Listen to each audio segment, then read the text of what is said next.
I want to draw a fish. Colors निकाल देंगे ताकि आप कर लेना colors ये है फिर हम एक देंगे तो आपको दिखा दिया कि मैं बात You have to do this question. Can you see this?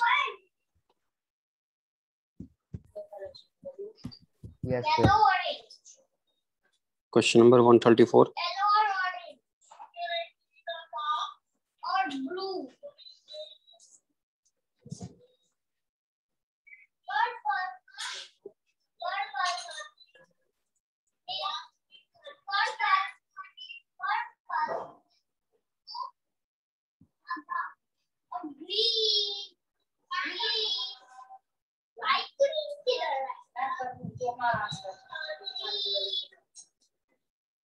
And the other two also. 135 and 136. These questions you have to do.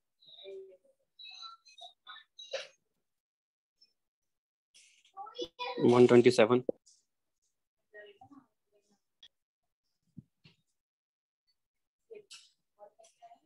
And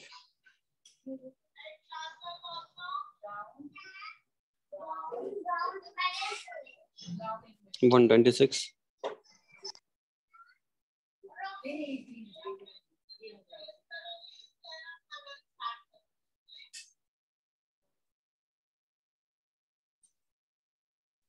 These questions you have to do, these ones which I have highlighted.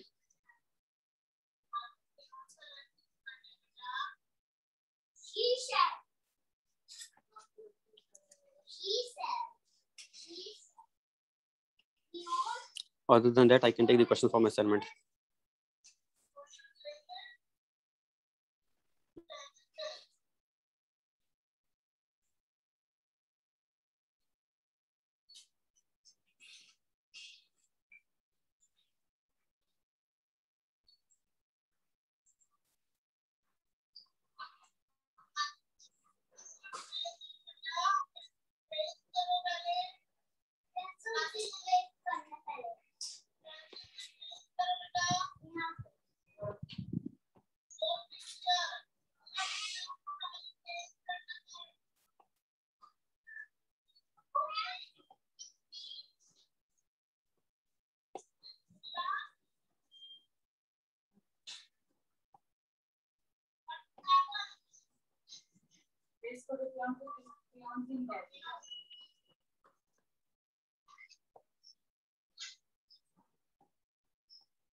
Balloon starts rising from the surface of Earth. The ascension rate is constant and is equal to V0. Due to the wind, the balloon gathers a horizontal velocity. Y is the height of ascent. Horizontal drift of the balloon you have to find. Total tangential and normal accelerations. How to find out? Ascension rate. What? To find a drift of the balloon, how to know about relative motion also? Relative motion. To find the drift of the balloon, we have to do this way. Not relative motion. Why is relative motion required? What are you talking about? This is not a relative motion question. In ground frame only we will do it. This is not question of relative motion.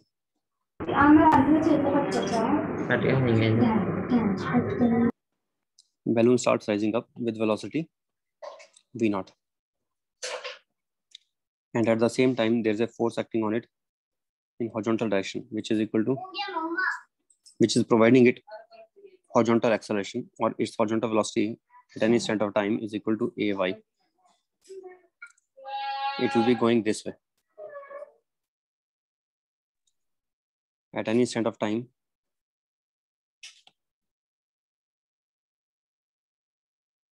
we can find its y coordinate and x coordinate. This is x comma y. Its y coordinate is y now, and x coordinate is x. X coordinate is moving because of this velocity. So one equation is Vx is equal to Ay and Vy is equal to V naught. That is constant only. Yes, sir. Okay. There is no acceleration given along y-axis. If I differentiate once more, Vx dot. Sir, from your side, sound is coming, sir. Sound we are getting. Yes, sir. Children, ma'am. Vx is equal to Ay. Vx dot is equal to Ay dot. Vy dot is equal to V naught dot, which will be 0. What is Ay? Ay is 0 or not? Yes, sir. Ax is equal to A into Vy. Acceleration along x-axis is equal to A into Vy. And Ay is 0, uniformly accelerated motion along y-axis. So if along y-axis it is uniformly accelerated motion, then I can quickly say that displacement along y-axis will be just equal to velocity along y-axis into time. There is no half at square term in that. It will be just v naught into t is equal to y. Okay. Sy is this. Half at square. If you want to write, you write it down, but it is not existing. Finally, it is 0 only. Okay, so it is just v naught into t. Sir. Then what is Ax now? First you get the Ax value. Ax value will be A into Vy, but Vy is also equal to V naught, A into V naught. Then this is constant acceleration. It is constant acceleration along x-axis. Then what will be the equation along x-axis? X-axis displacement along x-axis. Displacement along x-axis can be written as x is equal to Qx into t plus half of Ax into t square. What is X into t? What is initial velocity along x-axis?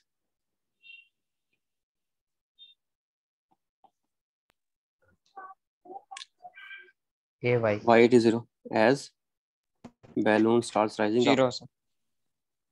As balloon starts rising up only. Therefore, it will be 0. Then 0 plus half of A into V naught into t square. That is x.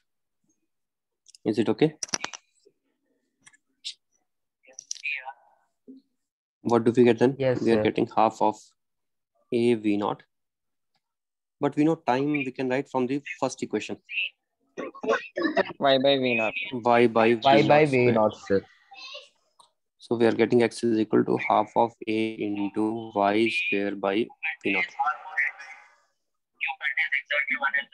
Right? Yes, sir. Then this is our equation of trajectory. What is the question they have asked here? X as a function of y, we are getting it. Equation of trajectory, that is total tangential normal acceleration of the balloon. Let us find the second part, total tangential and normal acceleration of the balloon.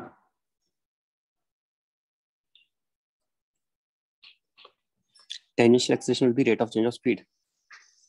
D mod v by dt will be what? Tangential acceleration. Remember it always. Rate of change of speed. Tangential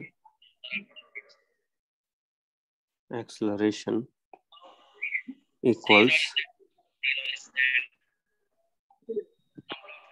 rate of change of speed it is. So we can say it is equal to That someone came and our name and put in the class. what? Someone came with your names. You can remove if somebody is there.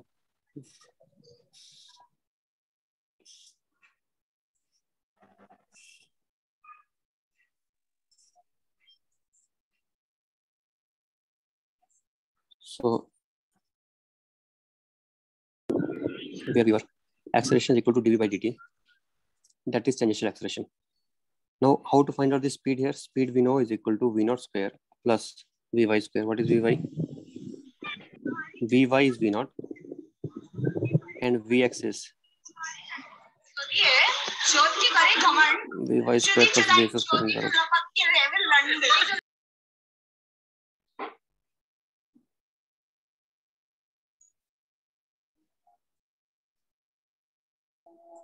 Remove, somebody is creating disturbance. Why not removing?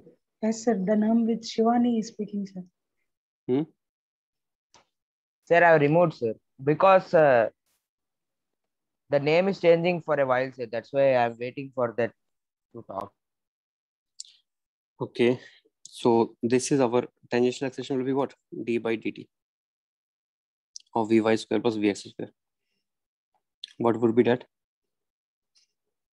That would be equal to, I think I can differentiate it, but first I have to write as a function of time. What is vy?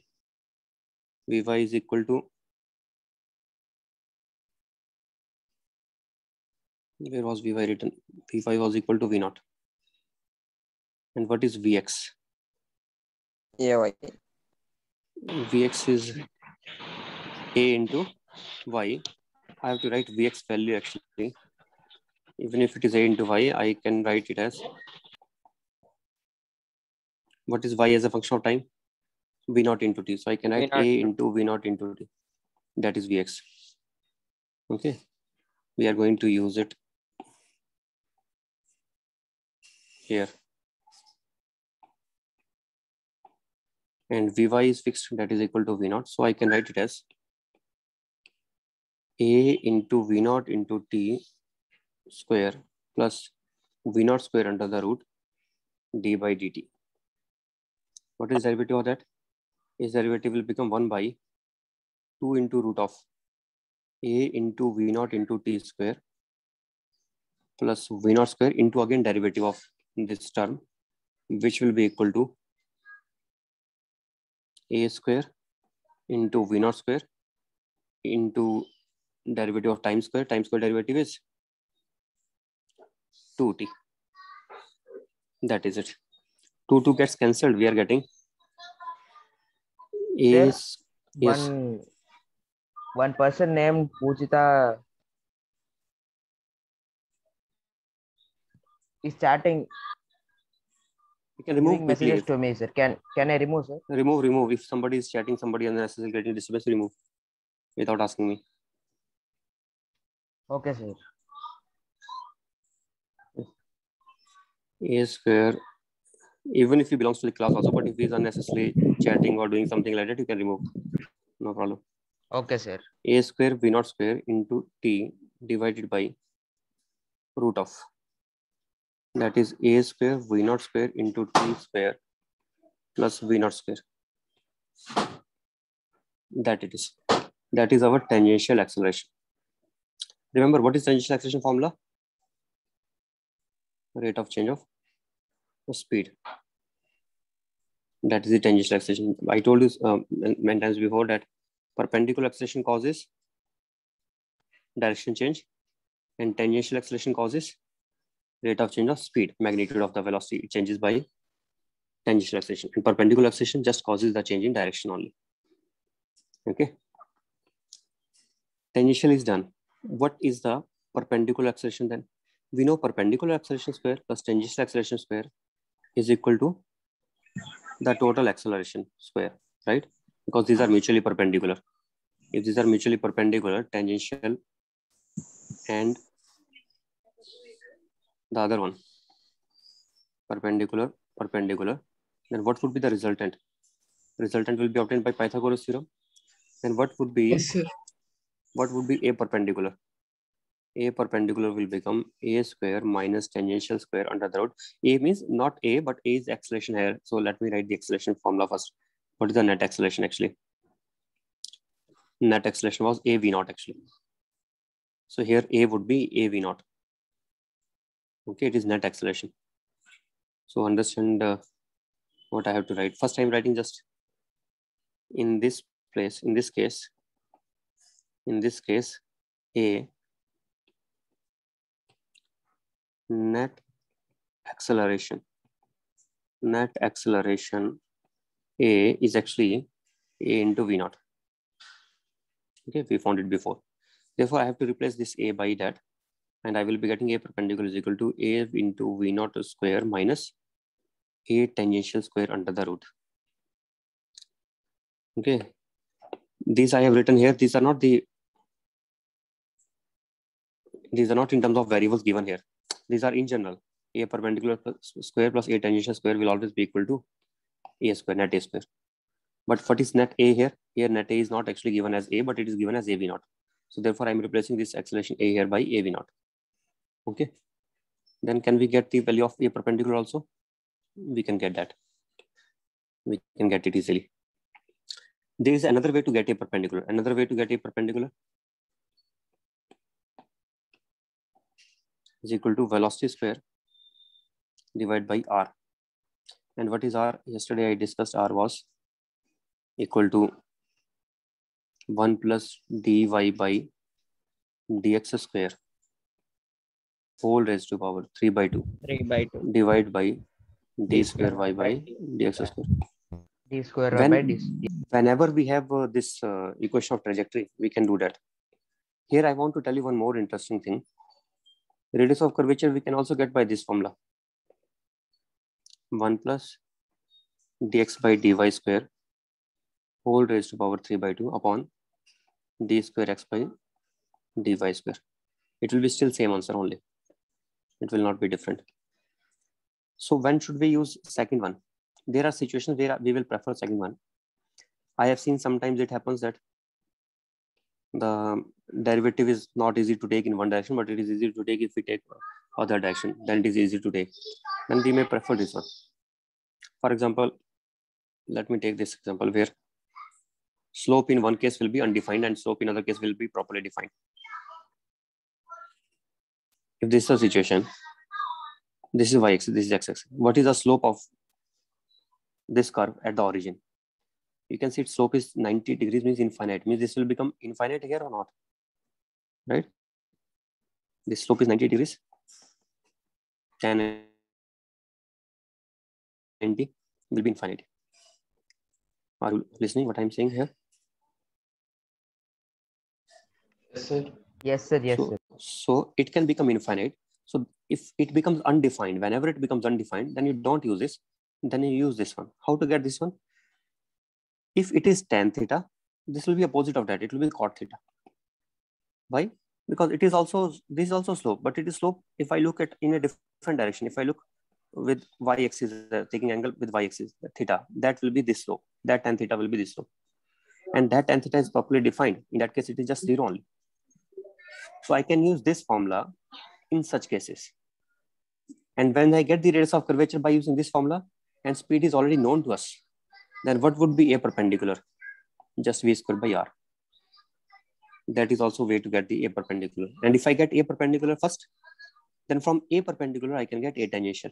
But directly also I can get a tangential. How to get directly a tangential? By rate of change of, not velocity, please remember it. Velocity means I have to write it in vector form. Velocity means I have to write this way. Vx I cap plus Vy j cap. That is velocity. But it is not velocity, it is mod of that. It is this, therefore it is becoming this one, v square plus vx square under the root. So remember, tangential acceleration will be in this way. Okay. This is how we get. Another way to get tangential acceleration. Third way I am telling you to get the tangential acceleration. What are the other ways? To velocity is v. Acceleration is a. Acceleration is a. If I take component of acceleration along velocity, that is called as tangential acceleration. And component of wave perpendicular to velocity is called as perpendicular acceleration. How to get by this way? If I have to get a tau, it is nothing but a dot v. That is easiest way to obtain tangential acceleration. Is it right or not? It is just A dot V, but divide by A magnitude. No, not A magnitude, sorry. Divide by V magnitude. What will be its answer? Its answer will be A into V cos theta divided by V magnitude. V gets cancelled. We are getting A cos theta. And that is nothing but A cos theta only. Easiest way to get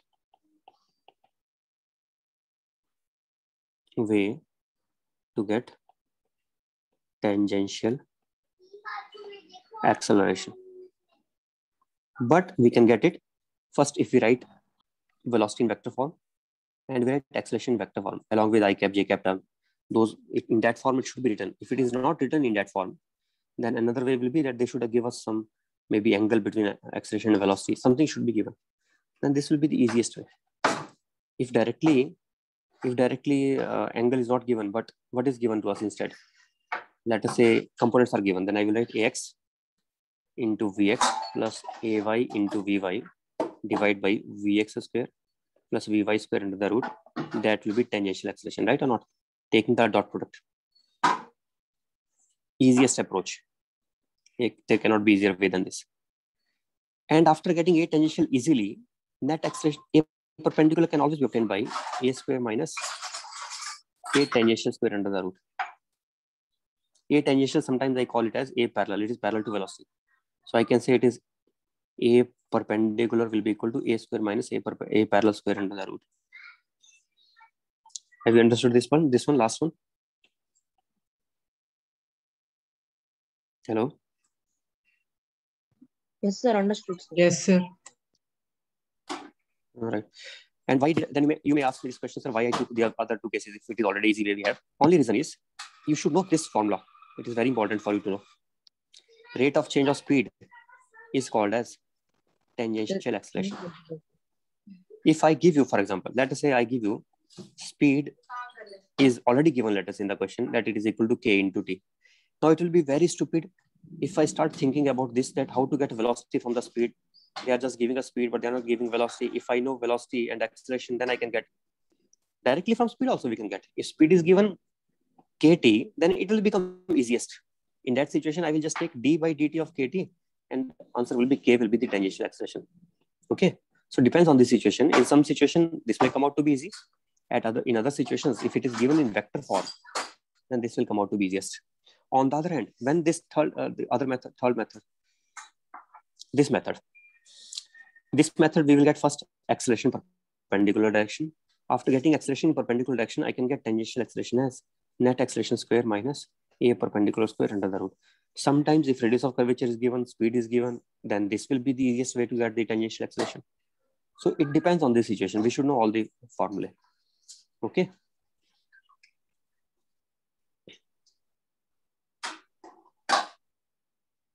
Right. So there are three approaches. All done. What about a perpendicular in this case? That always once we are getting a tangential, a perpendicular always can be obtained by this formula.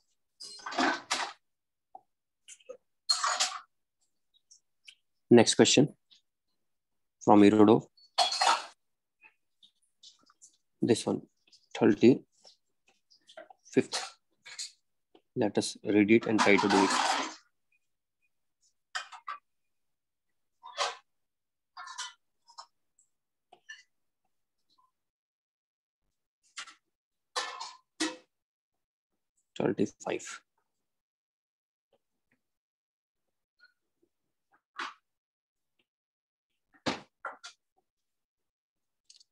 A particle moves in the plane xy with velocity given as ai cap plus bx j cap.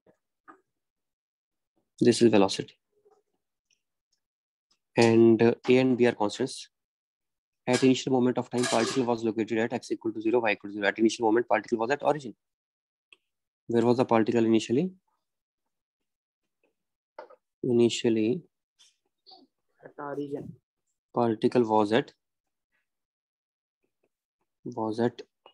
origin. Next, equation of the particle's trajectory. How to find the equation of trajectory? Same. This we did, or is it different or same? That is different, I think, last one, huh? So wording is similar. Yes, Okay, here we want to find curvature of radius also. So what is your way to find out the curvature radius? If I know the equation of trajectory, I can find curvature radius. What is the other way to find out the curvature radius? By v square upon a perpendicular also I can find the curvature radius. Two approaches we have. Which one you will prefer? It is your choice only. You can see anyway. How to find the equation of trajectory first of all? Always equation of trajectory is always obtained by eliminating time. What is the standard way to get the equation of trajectory? Eliminating time.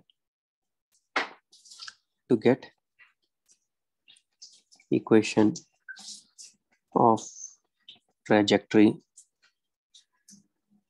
find Sy and Sx as function of time and eliminate time from them.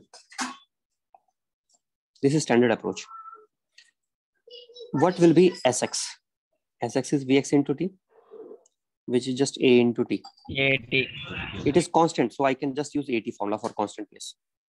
And I can write Sx as x. So one equation is x is equal to AT, first equation. Second, along y-axis. Y will be displacement along y-axis. These are not always same. Actually, displacement is final position along y minus initial position along y is displacement along y. But in our present case, they are saying initially particle was at origin. Whenever initially particle is at origin, then the coordinate itself becomes the displacement. Okay, whenever initially is at origin. What is Sy then? Sy will be equal to, this is still not, we don't know. First we have to go for Vy.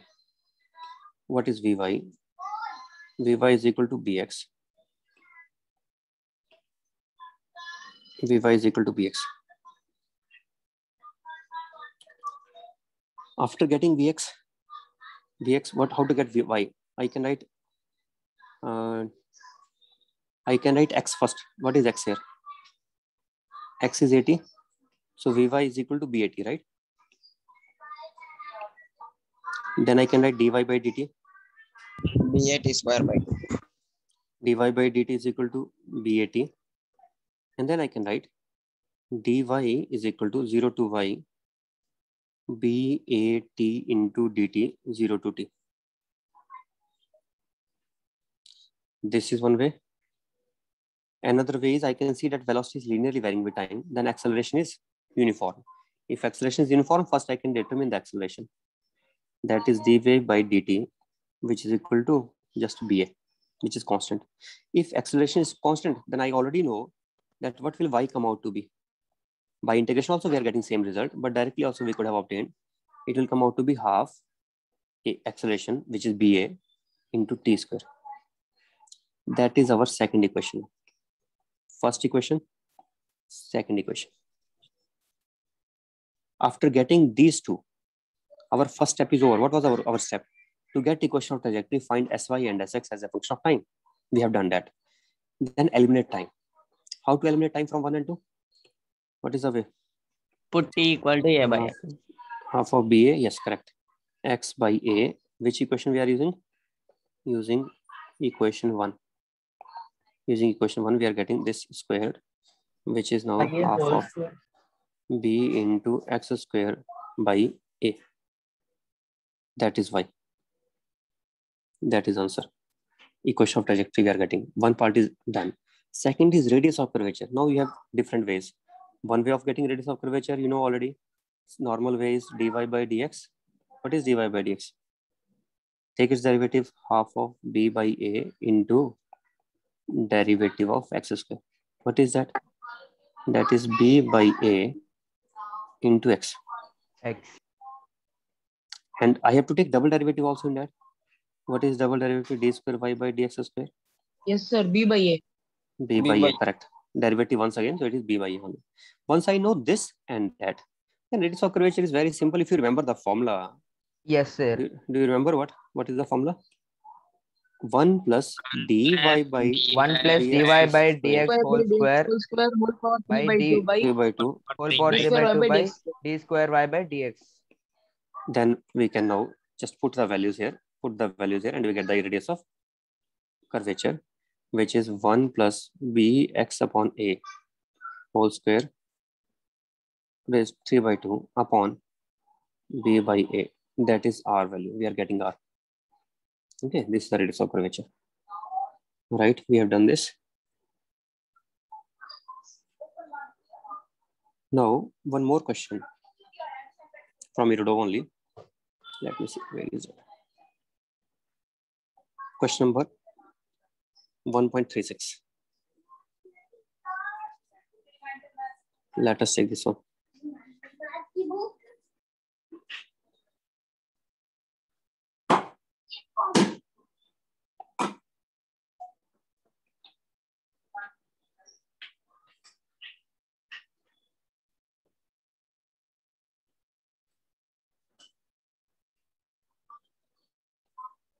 This one. Particle A moves in one direction along a given trajectory with tangential acceleration given as a into tau. A is a constant vector coinciding in the direction with x-axis. Means I can say it is a tau is a unit vector coinciding in the direction with velocity vector. Okay. These both are vectors only. Can we take the product of vectors? We have to specify which product we are taking. They have not specified it, but I think they are mentioning a dot product. I will assume it to be dot product. So it is because they are asking tangential acceleration, we can get the tangential acceleration by taking the dot product between the constant vector. What is a constant vector? It is a I cap. And the other is tau in which direction? That is along velocity. In the direction of with the velocity vector. Find how the velocity of the particle depends on x, provided velocity is negligible initially. Right. So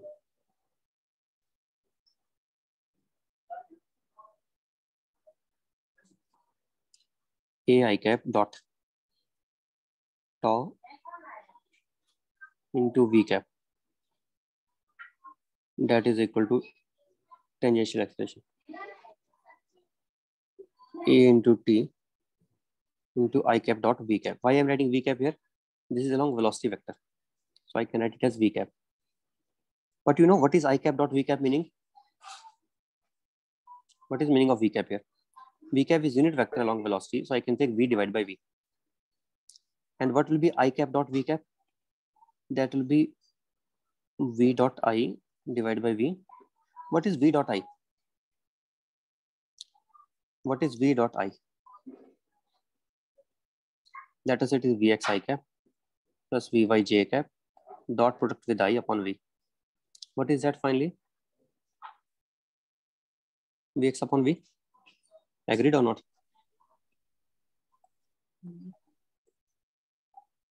It is just it is just dot product, taking dot product only. And why I am taking here tau and this tau into v cap? Because actually tau was a vector. They have said it is a vector, but direction is along v cap. And they have said acceleration, this a is a constant vector which has along I cap direction. Therefore, I am taking it as a I cap and tau v cap. Then this is tangential acceleration total. Tangential acceleration means rate of change of speed. Don't forget that. Tangential acceleration means rate of change of speed. Now, I can write it as a into tau into vx divided by v. That it is. That this is. And this is dv by dt. Tangential acceleration is rate of change of speed. What they have asked here?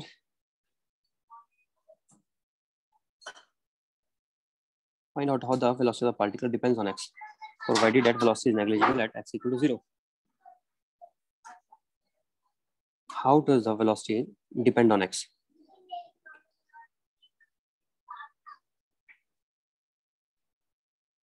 Velocity we will get as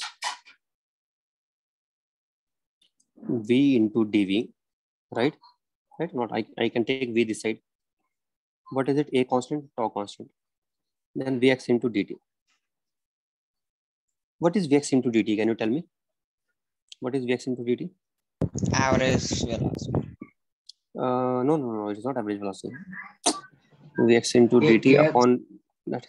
That is average velocity. It is just velocity into time is displacement. Don't forget velocity into time is displacement. This is nothing but dx. Displacement along x-axis. They are saying we have to find how it depends on x. So I can take 0 to x total, initially origin or not? Yes. Initially at origin. And then velocity is saying initially negligible velocity, 0 velocity, final velocity v. Then I can say v square by 2 is equal to a tau into x. So what is v coming out to be? A tau into 2 into x under the root. This is speed as a function of x. They are asking that only. They are saying find how the velocity of the particle depends on x. We are finding how it depends on x. Okay. See how we are doing it.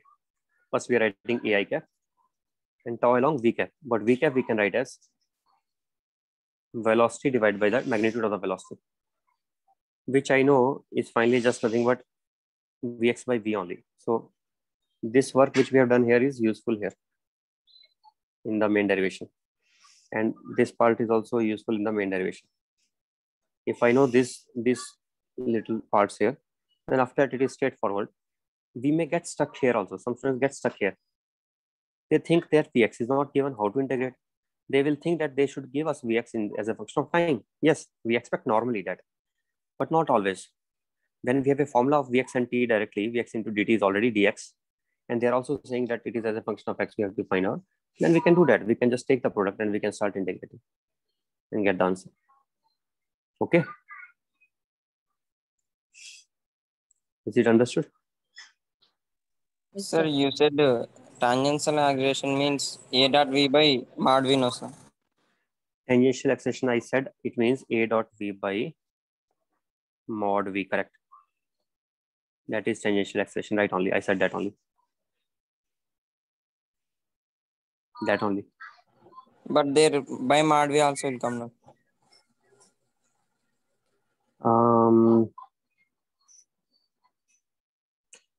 They have already given us tangential acceleration.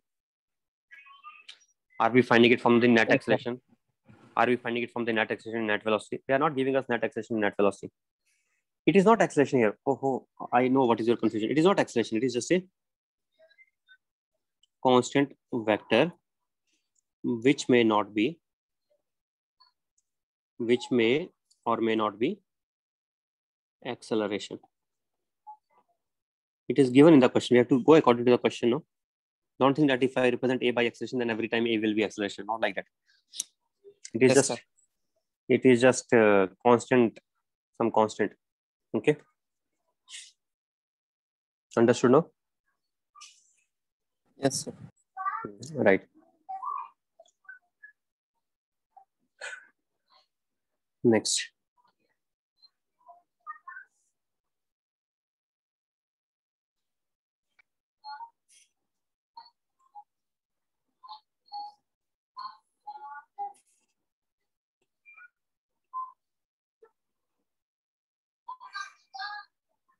We are throwing a particle in order to hit the target. Target may be some ball here, or not ball. What should I give? I should give something which is hanging. Normally they say it is apple in the tree, something like that, but I don't want to make a big tree. So I'm just taking a ball which is hanging by a thread. And then this is the particle velocity, means we are throwing it in such a way so that the velocity is directed along this. But what happened? As soon as we have thrown this stone or whatever that we wanted to hit is, as soon as we throw it at the same instant of time, this suddenly the string breaks. As soon as the particle is projected with its initial velocity pointing towards ball, the string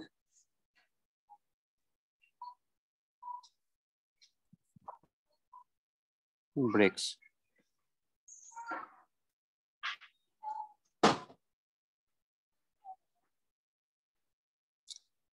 It breaks, and what happens then? Question is, will the particle hit the ball, or will it not be able to hit? This is the question. What do you think? Will it hit the ball, or will it not hit now? It will still hit it, because when it starts falling downwards and it reaches here, but this also will fall. It will also follow which kind of trajectory? Parabolic trajectory. So definitely it will come in its path only. I can guarantee it will come in its path only. How I can guarantee? Because I know what is the displacement of this. Which one? Of the ball.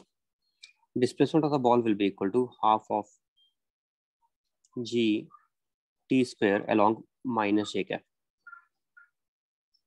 Okay, that is the displacement. This is initial velocity. What is the displacement of this particle? The displacement of the particle is u vector into t minus half into gt square into j cap. What does it mean? It means it is u into t, but remember this term and this term are same. So I can say it is u into t plus sb, displacement of ball. Okay. Displacement of the particle is same as the displacement of the ball. Then I can say that resultant of this displacement and the displacement of the ball, resultant of ut, this is ut, and this is the displacement of the ball. Their resultant is becoming what? That will become this only. That will become same as a net displacement of the particle. Or I can say in another way, I can say when both are falling under gravity, ball and the particle both are falling under gravity,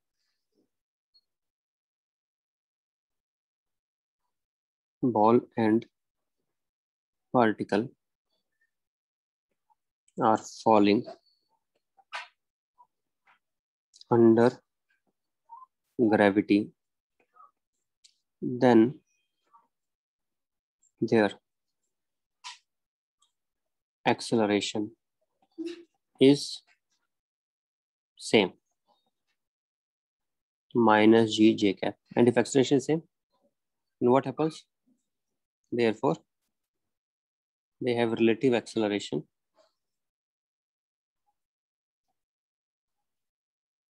if relative acceleration is 0, therefore the motion of particle as seen by the ball will be straight line motion. And if it is straight line motion, then we already know, then it will hit the ball, it will hit the ball, because it will be a straight line motion. In fact, if it keeps hanging here and does not start falling down, then it will not be able to hit it, because this particle will get into projectile path and it will not just move in the straight line. Then it will not be able to hit if the ball does not fall down. But if the ball falls down, then only the particle is able to hit. And it should fall down at the same instant, the instant when we have thrown it. At that instant only it should fall down, then only it will be able to hit it. Okay. Because only at that instant, initial velocity is directed towards the ball. Let us say if it has already fallen and it has fallen by some distance, and now we are seeing it, that in which direction it would go, then it will go like this here. It will not be able to touch it. Even if it is going along the straight line with respect to this, it will not be able to hit it. Next question.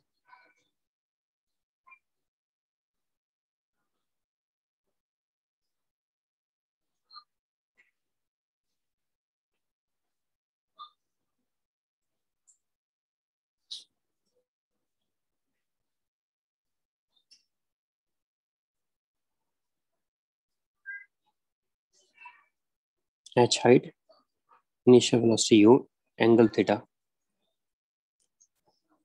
What is the maximum range?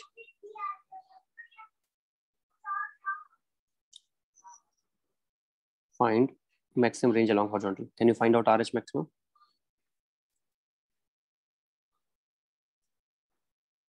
How to find? I have told you a very simple way to find. What we should do? We should assume as if it is an inclined plane. Inclined at what angle? At an angle alpha. Okay. Are you listening? Yes, sir. It is inclined plane, inclined at an angle alpha. What is the range along the incline, maximum range along the incline? You remember that formula? I think you better remember, only then only you can do such questions very fast, otherwise it will be time taking. U square by G into, we get 1 minus sine alpha for downward, Ri max, and for up the incline, we get here, instead of minus here, we get plus for up the incline, and for down the incline, we get here minus. Remember this thing or not? Yes, sir. Okay. And if you don't remember, just remember that it is something plus 1 plus sine alpha or 1 minus sine alpha. If you remember that also, then it will be easy for you to understand that which side it have more range. Obviously, downward it can cover more range because energy, kinetic energy will be increasing, and upside it will cover less range because kinetic energy will be decreasing.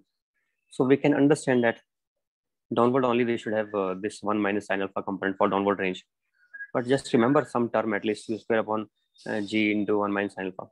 And if it is a horizontal range, then you already know this formula matches with our normal formula for maximum range along a horizontal. What's the maximum range along a horizontal? That is nothing but we take here 45 degree angle, and then we get the answer as u square by G. Here also we are getting u square by G. Right? Yes.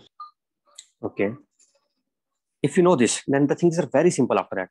So we should know that really, otherwise it will become lengthy unnecessarily. Then I can also say that RH maximum will be equal to Ri maximum into cos alpha, or I can say u square into cos alpha upon G into 1 minus sine alpha. That is RH maximum. What is cos alpha and what is sine alpha? I don't know. We have to write another equation for this.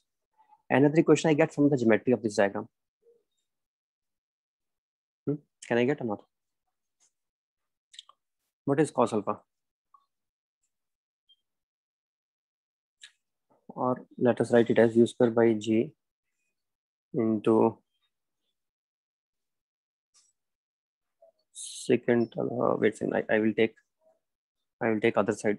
This terms RH maximum into 1 minus sine alpha divided by cos alpha, which I can write RH maximum into secant alpha minus tan alpha is equal to u square by G. What is secant alpha and what is tan alpha?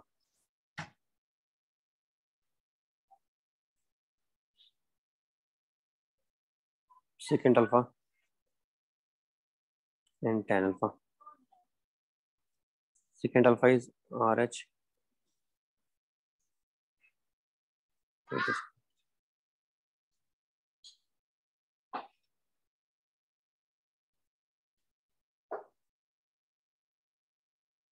What is secant and tan alpha?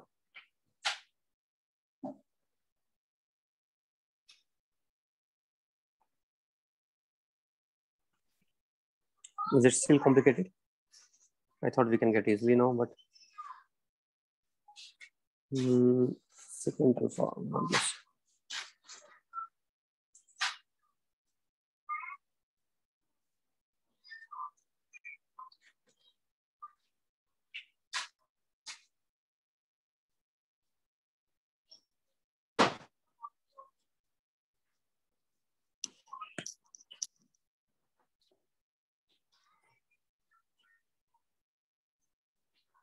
We get secant alpha is 1 plus h square by RH square. right. Or let us do one thing. I think it will be busy if I write in terms of Ri. RH maximum into secant alpha will become Ri max minus and RH maximum into tan alpha. It is my mistake. I started writing in terms of RH. I should have, this is here only. We should have just written in terms of Ri maximum only. That is enough. It is in RH maximum, it is becoming more complicated unnecessarily. Let us write in terms of Ri maximum only. Directly I can say Ri maximum is nothing but, what is Ri maximum? Ri maximum is nothing but h upon sin alpha. H upon sin alpha is equal to u square upon g into 1 minus sin alpha. This is easy. I don't know why I did all that. From here only, in one step we get sin alpha value now. What is sin alpha value? Let us try to get it. We get it as h into 1 minus sin alpha upon sin alpha is equal to u square by g, and then I'm getting h into cosecant alpha minus 1 is equal to u square by gh. What is cosecant alpha? Cosecant alpha is equal to u square by gh plus 1. Then sin alpha also we get from there.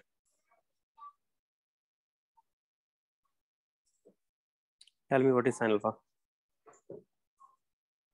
Reciprocal by u square plus g. Right only.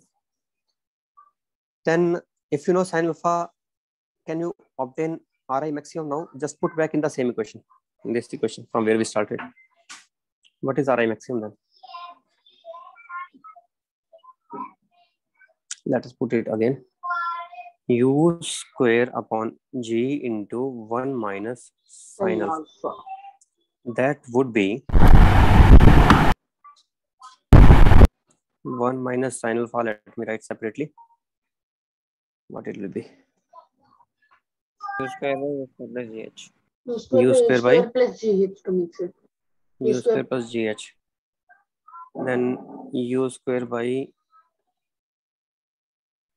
then it use, then I will take U square plus gh upwards only. U square plus gh. U square cancel. U square plus gh by g. By g. It is very strange and nice simple result. What is U square by g? You know, it is maximum range along horizontal. You know that or not? Horizontal. Then it is surprising that it is just h added in that. Means if it is in a horizontal place, if I have to find out the maximum range, if that comes out to be r, it is just h extra as compared to that r. And don't think it will be h extra always. It will not be h extra. If it is upward projection, then as compared to horizontal range, what do you expect? It will be h less. If it is projected upwards, then it will be h less as compared to horizontal range. You can check it.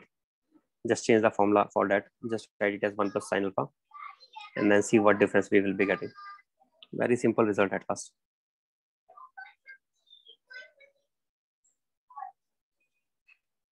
Right. I have seen sometimes they say that the range is maximum, but they don't give what is the maximum range. Instead of that, they give us final velocity here.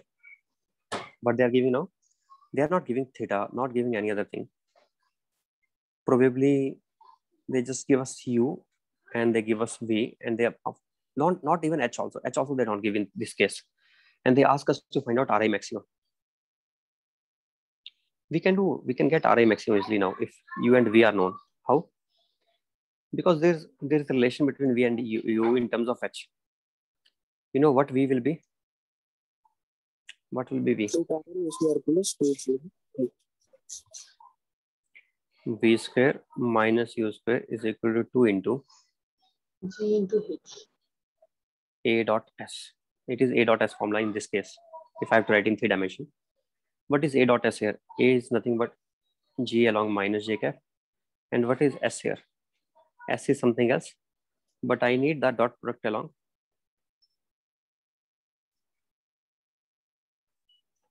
I need the dot product along y. So what do I get? I get minus 2g into sy, but sy is also minus h. I will be getting 2g into h finally. I can write this as minus hj cap, right? So what does it become? V square minus u square is equal to 2gh. If you're confused by this, let me give you another way. You already know vy square minus uy square is equal to 2gh. That is very simple. We know already. And we also know that vx is equal to ux. Then I can say vx square minus ux square is equal to 0. Adding first and 2. What we get by adding 1 and 2? Vy square plus vx square minus uy square plus ux square is equal to 2gh plus 0, or net v square minus u square is also 2gh. So remember, although this relation is valid in one dimension, but luckily for us, it is valid for 2 dimensions also. Why? Because acceleration is constant. For constant acceleration, we can apply it in general for 2 or 3 dimensions also. It will be 2 only. So if you are not understanding this, don't worry about it, although this is the right equation. What is this equation in vector form? In vector form, we write it as v square minus u square is equal to into a dot s. Here there's a dot product. But it may appear complicated. This is easy or not? Second part. This is easy. Yes, sir. Second Yes, thing. sir. Second is much easy. So you understand in the second. In this way, you understand. You don't have to worry about it. It is right, but no need to worry. Okay. About this. Now, what we get finally, v square as u square minus 2gh plus 2gh, u square plus 2gh. I have told you before that if I have a projectile, then in general, if it is u velocity, what will be velocity here? If it is h height above, then it will be u square minus 2gh, because we are going up, it will decrease. And if it is below, then it will become plus 2gh. You understand that? Yes, sir. Above it will be less, and below it will be more. And we can directly find out the net speed in terms of heights. Remember that we can find out the net speed relation between the net speed in terms of heights. This is very important result. Anyway, where were we? I was telling if they don't give us height, but they want answer in terms of v. Can we get answer in terms of v? Yes. I think like try to obtain in terms of v. I want to eliminate h. How to eliminate h? H we can eliminate by this equation. By writing v square minus u square upon 2g is equal to h. Then our Ri maximum can also be written as, what was it? Formula was u square by g plus h. U square by g plus but h. it becomes u square by g plus v square minus u square by 2g. What is that finally? V square plus u square by 2g. V square plus u square by 2g. That is Ri max. This is the formula in terms of v and u. Okay. So this also we are able to obtain. And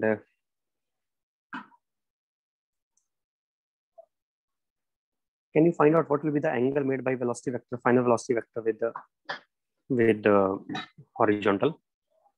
How to find out the angle made by final velocity vector with horizontal? Let us say angle made is beta. How to find? So what we are finding here? To find Ri max in terms of what? Number 1, in terms of u and h. Number 2, in terms of u and v. Number 3, we have to find out beta, angle with which this strikes the ground. Okay, here it is beta. Already, I don't have to mention which angle. This is beta, right? Just remember this is beta to find beta. So alpha is not given here. Theta was also not given.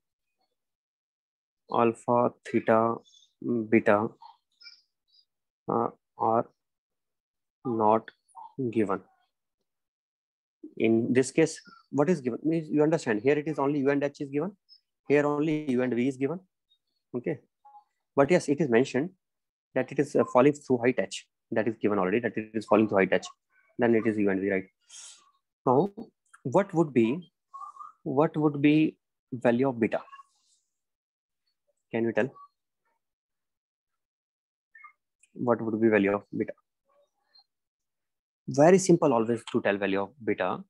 Just equating Horizontal velocities. Yes, very good, very good. This please keep in mind, it is very useful. Equate horizontal velocities. It is so many times, it is so useful. If you equate horizontal velocities, UH is equal to V along horizontal, or here horizontal is x-axis. I could have written Vx equal to Ux also. That is U cos theta is equal to V cos beta. But I told you, theta is not given. I don't want us in terms of theta. Theta is not given. But we know what is theta. How do I know? Let me tell you how. I have told you that theta should be such that it bisects the angle between the incline and the vertical. Not theta, this initial velocity should bisect. If initial velocity is bisecting this angle, then this angle plus this angle, this total, sum of these two, we can obtain. Then I can obtain this half angle also. Then I can obtain theta as well easily. First, you obtain what is sum of these two angles. Alpha, we can determine. Can we determine alpha or not? Let me do it again here in the new diagram.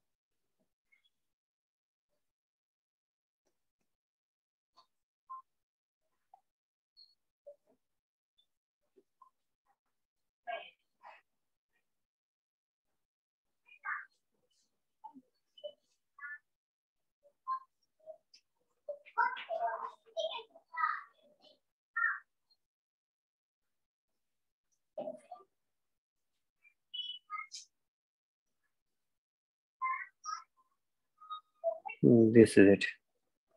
And take a range here, which is also not given to us. What is given? Either u and v are given or h and u are given. That is enough to get the answer. What we want to find? Angle made by final velocity with horizontal. Find angle made by final velocity with horizontal if range is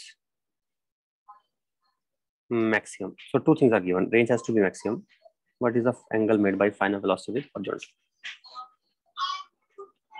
So first of all, although theta is not given, but we have to start solving, so we can assume some variables in between.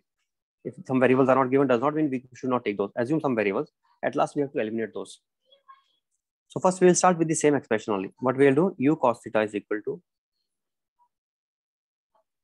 V, and this is beta, V cos beta. Then we are getting cos beta is equal to V, sorry, V only, right? V, not V, U cos theta divided by V. Okay. Now, I know that this comes out to be equal to, what is Ri max? We already proved it before. It comes out to be equal to U square by G plus H. If it is that, then what would be the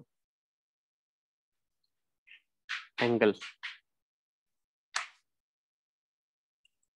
What would be the angle?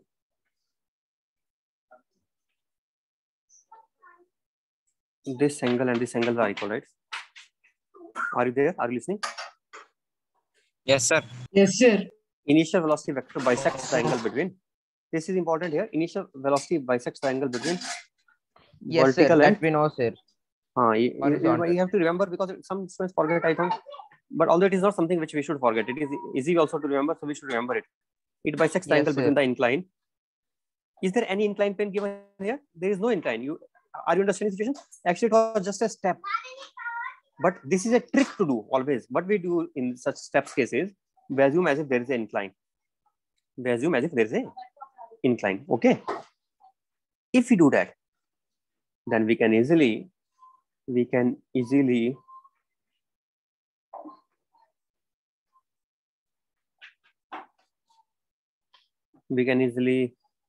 write the value of what should I assume that angle to be? Maybe assume phi. Then I will say phi plus phi plus this angle here. What should I call that angle as? If I assume this to be alpha, this will be 90 minus alpha plus 90 minus alpha is equal to 180 degrees. So phi to phi is equal to 90 plus alpha, and phi is equal to 90 plus alpha by 2. What is theta? We can see from the diagram, and I can tell theta is pi by 2 minus alpha, right? No, sorry, not pi by 2 minus alpha. Wrong. What is theta? Theta plus phi is 90 degrees. Theta plus alpha is equals to phi, sir. Theta plus phi is 90 degrees. So phi is equal to 90 minus theta. Theta is equal to 90 minus phi. Yes, sir. Theta is equal to 90 minus 90 minus phi. 90 degree minus 90 degree plus alpha by 2,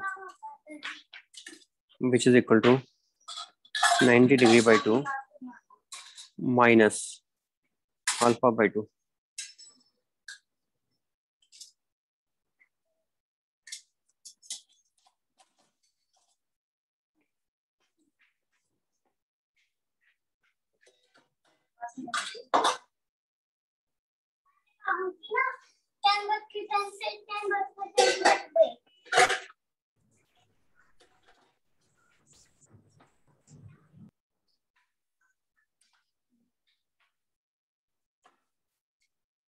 Next we have just this here. I have to put it now back in this. What do we get then? Cos beta is equal to u cos of 90 minus 90 by 2 minus alpha by 2 divided by v.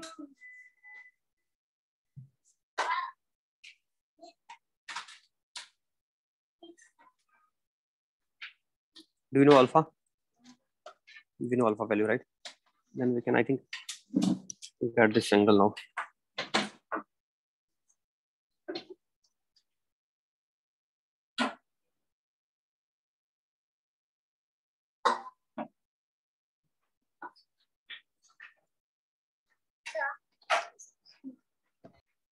How to get it now also?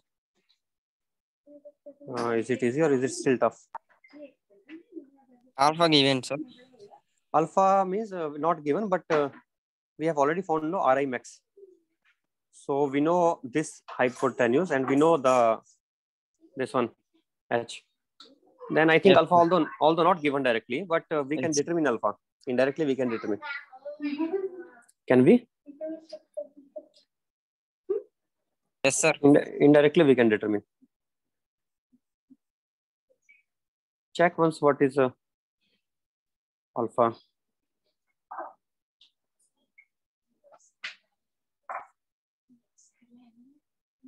Sin inverse of h by u square by g plus h. Are you getting already? This 90 by 2 is creating a problem for me. I thought 90 by 2 is not, 90 by 2 is appearing, or is it my mistake here? 90 minus 90 plus alpha by 2.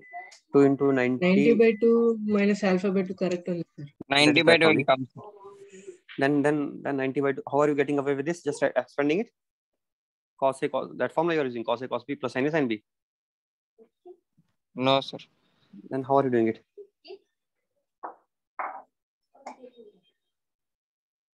Is there any other way?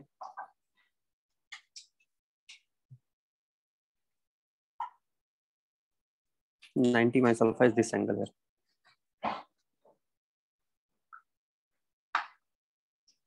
Yes, there is one other way also, I think. Yes, I got it.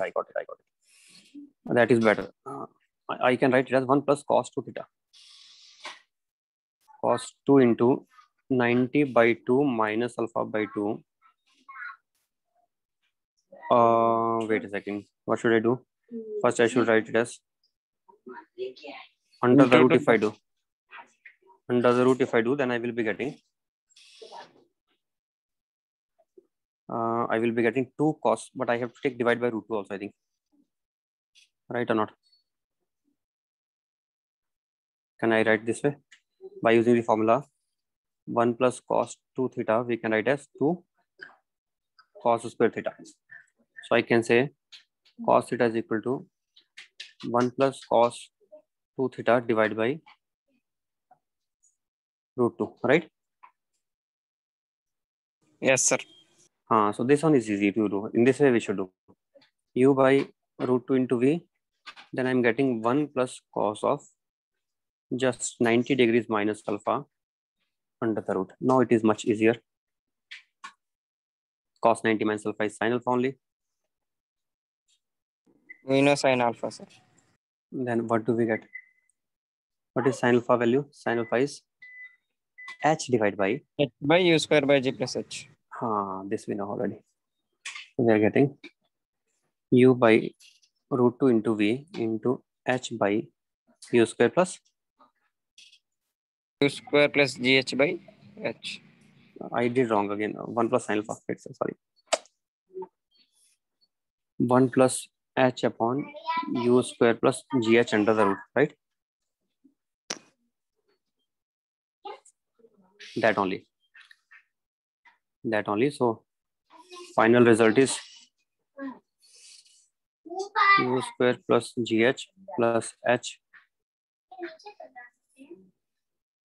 Again, v also we have to write. What is v value? V value was in terms of h only. U square plus 2gh, you know, v value is u square plus 2gh. That also we have to write. So u upon root 2 into u square plus 2gh under the root to u square plus gh.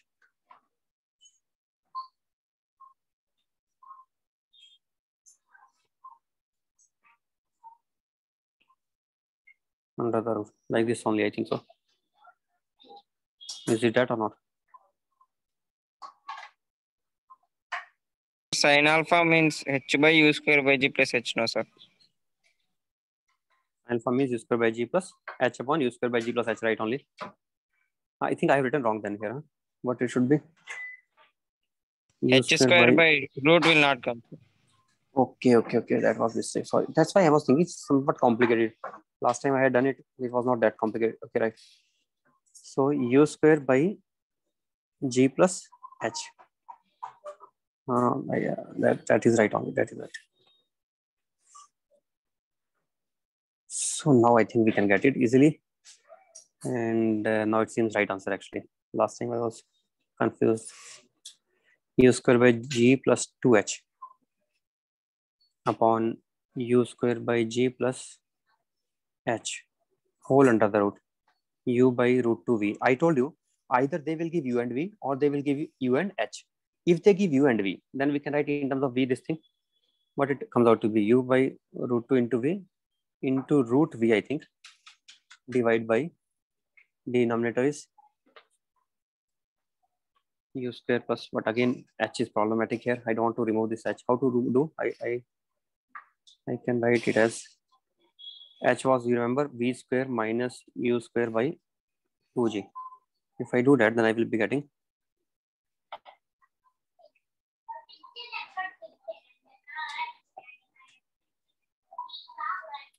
u square plus 2gh upon u square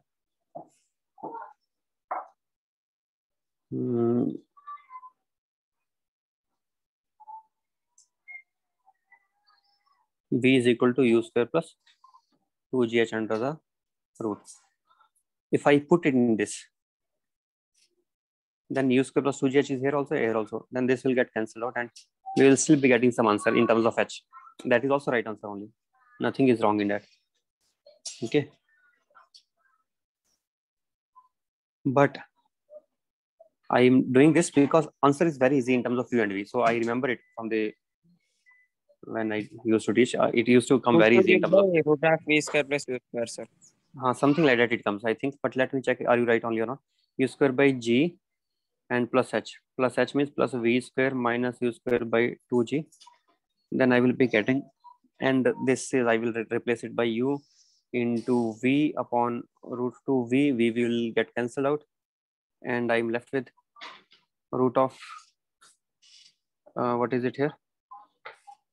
V square minus u square.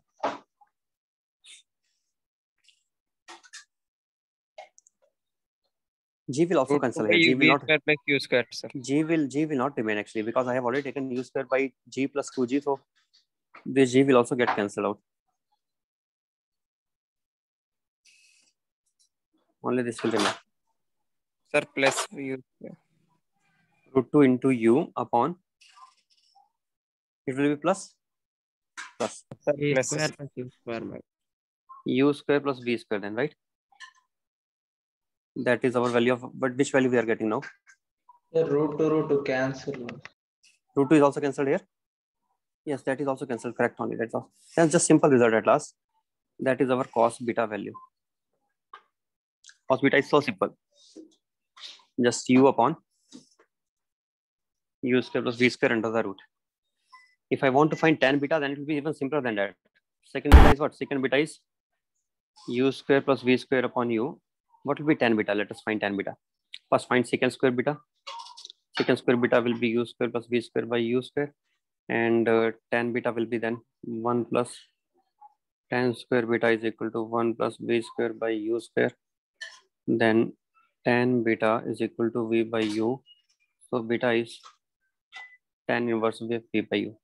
When angle made by final velocity with the horizontal is tan inverse v by u, at that time the range is maximum. When the range is maximum, range is maximum when this angle is made.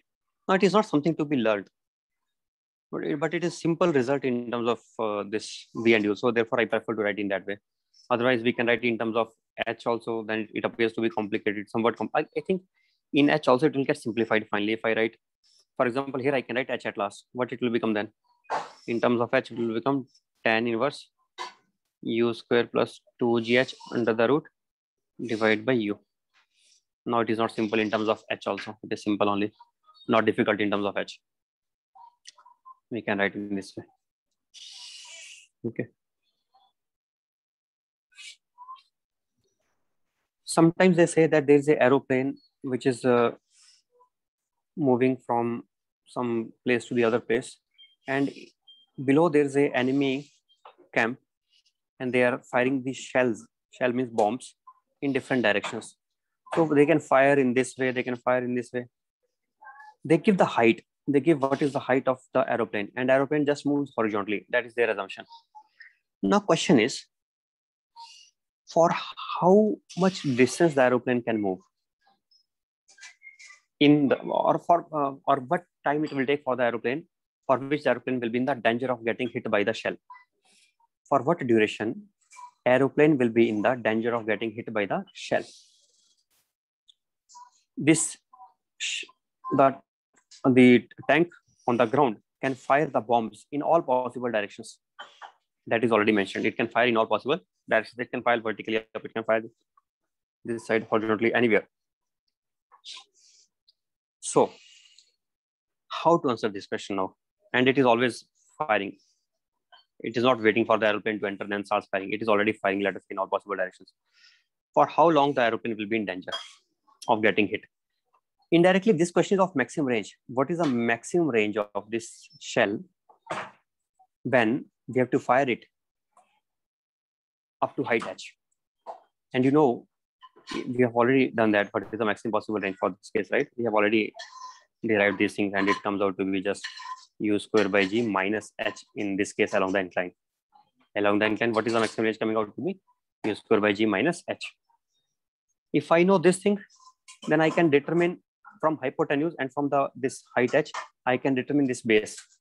Similar base can be other side also. Then I can tell what distance aeroplane has to cover for which aeroplane will remain in danger. If I know that distance and I know the speed of aeroplane is, let us say, given us as V0, then that horizontal distance to be covered divided upon V0 will be the time for which the aeroplane will remain in danger of getting hit by a shell. So let me write in the form of a question. A tank is firing bombs or shells in all possible directions. Or it is not firing, but it can fire. It can fire bombs and shells in all possible directions.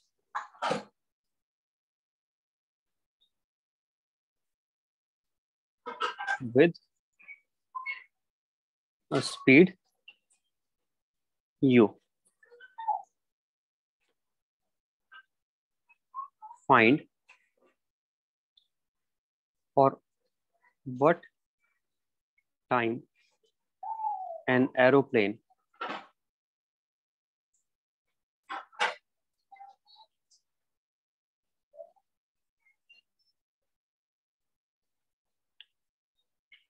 flying in a horizontal line above the tank will remain in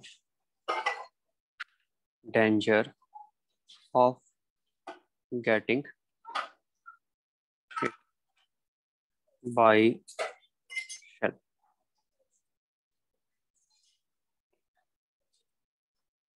One thing I have to add here, with speed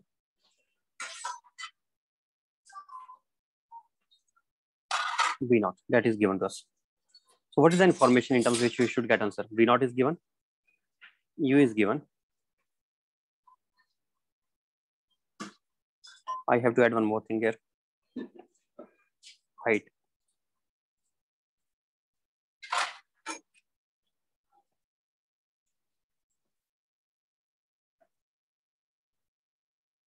At height h. These three pieces of information are there. We have to answer. And I told you what is a way, what is the approach. Approach is, again, think about the maximum possible range of it. At a height h above, what is the maximum possible range? And you know already, we have derived it. And maximum possible range comes out to be equal to, along the incline, u square by g plus h. If it has to attain maximum possible range on the at a height h above, then it will be u square by g plus h. Now, similar range will be at the side also maximum possible. Okay, this is a tank here. So it is Ri max. Similarly here u square by g plus h. And what is the horizontal distance aeroplane has to cover? How to obtain that? Pythagoras theorem will be helping us. X by 2 square plus h square is equal to u square by g plus h square.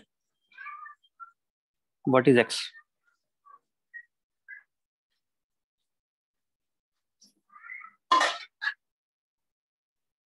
H square plus 2 into h into u square by g. H square cancelled. I think we are getting x now. What is it? 4 into u raised to power 4 upon g square.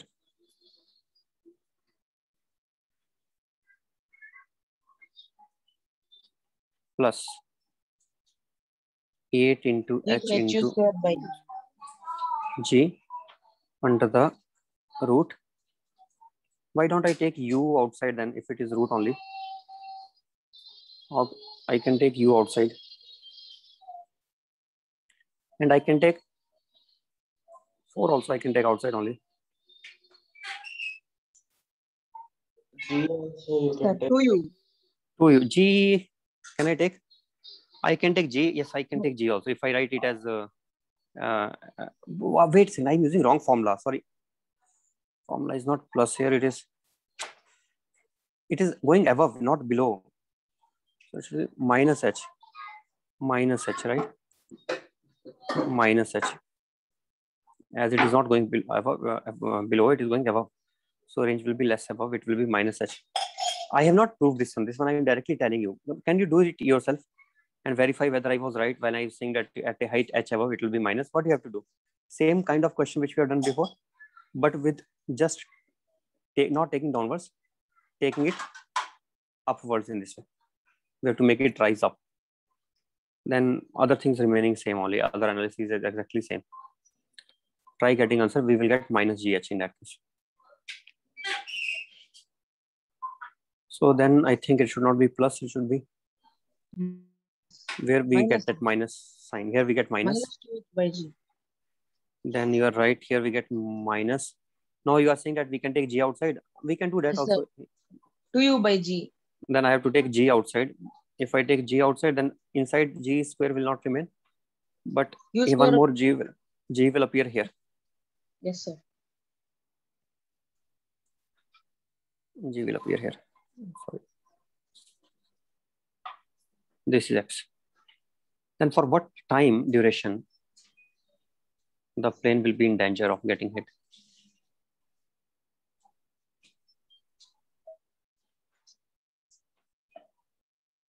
X by V naught. X by V naught, exactly right, because plane is moving with constant speed. So time for which plane is in danger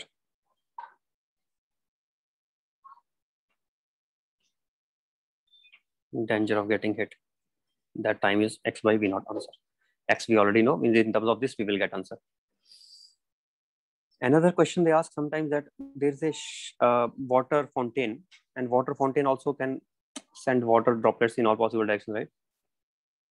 They simply say that what is the maximum area which is getting maybe wet by it, or up to what maximum area it is irrigating. If it is a fountain which is supposed for irrigation, then up to what area it is providing the water. Or they may ask in different ways. Means they may say if person is entering inside with umbrella, does he need umbrella or not? If he's getting wet, he may need. Means different ways of asking this question. But anyway, thing is, in this case, I know what is the maximum range. Pi into That R is u square by g is the maximum range, and area will be nothing but pi into r max square.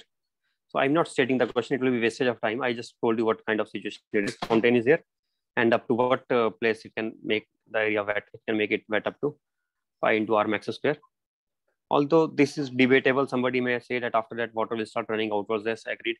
Therefore, actually, this question should not be asked in such a way. It should be having some proper wording. Maybe they should word in such a way. They should give a wording in such a way that not what area is getting wet, but up to what this is reaching. Water is directly reaching. Then we can say it is reaching up to area pi r square r max square, and r max is nothing but u square by g. For a horizontal range, it will be that only, and it is a horizontal ground only, so it will be right for that case. It will be more complicated if I do it on an incline. Then some more complicated shape will be there, right, on an incline. Let us not do that incline case, but one case is there which I can take, and that is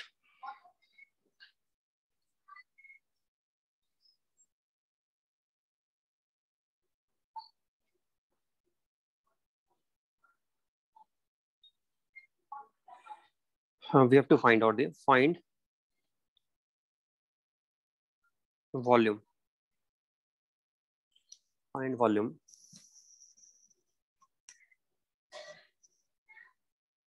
Find volume up to which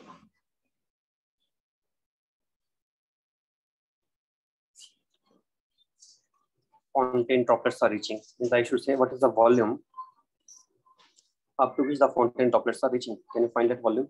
There's a fountain at the middle somewhere,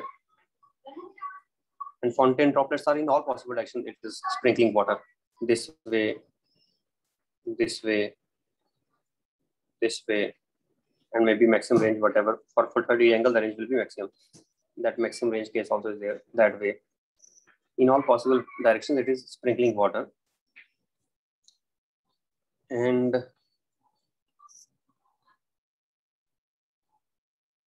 we have to find out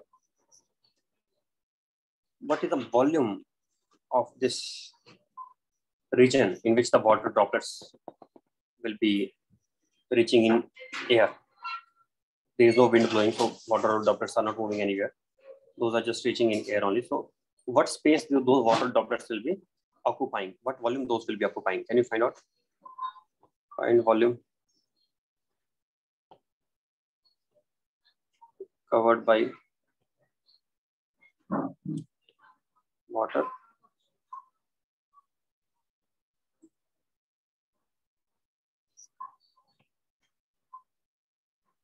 Volume of region within a range of water droplets sprinkled by a fountain in all possible directions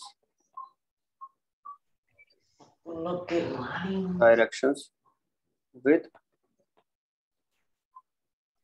speed u. Find the volume of region within the range of water droplets sprinkled by a fountain in all possible directions with speed u. Can you determine that?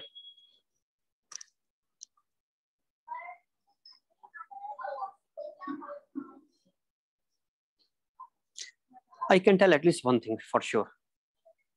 Up to what maximum height it will reach, I can say quickly. And I can also say up to what maximum distance it will cover this side. But volume is somewhat difficult. Actually, I can tell you about the volume. If I tell you about the volume, will you be able to answer it? This will be parabola shape. The locus of the points, which are the farthest from the point of sprinkling or from the origin where the fountain is kept, that locus of the points is nothing but a parabola. How to find that it is a parabola? I can prove it easily. Let us prove it first. That it will be parabola shape, then you will understand it. I know that when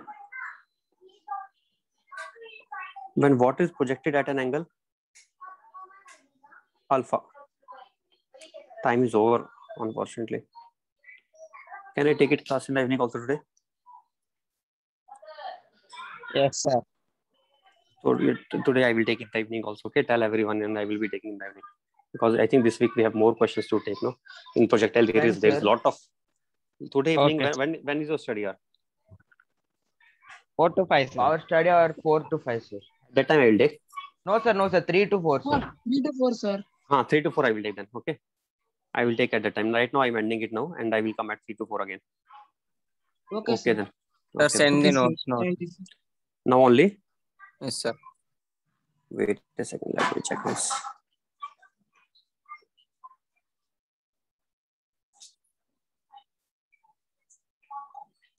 Okay, I will send it just in 3-4 minutes. Okay. Bye, sir.